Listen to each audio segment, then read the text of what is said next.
Hi everyone. ఇప్పుడు మేము అక్కినేని అఖిల్ రిసెప్షన్‌కి వెళ్తున్నాము.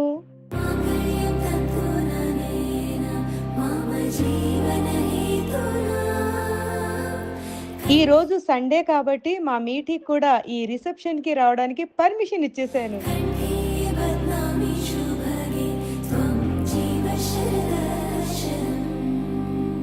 వందో ఒక వెయ్యో ఒక లక్షో మెరుపులు మీదికి మా మీటికి నాకు ఇలా ఫంక్షన్స్‌కి వెళ్ళటం అంటే చాలా చాలా ఇష్టం. మేమిద్దరం చాలా బాగా ఎంజాయ్ చేస్తూ ఉంటాం. దూకినాయా ఏందే నీ మాయా ముందో అటు పక్కో ఇటు దిక్కో చిలిపిగ తీగలు మోగినాయా పోయిందే సోయా ఇట్లాంటివన్నీ అలవాటే లేదే అట్టాంటి నాకి తడబాటసలేందే ఈ సందర్భంగా మా మీటి తన అక్క రిసెప్షన్‌ని గుర్తు తెచ్చేసుకొని నాతో బోలెడన్ని కబుర్లు చెప్పేసింది.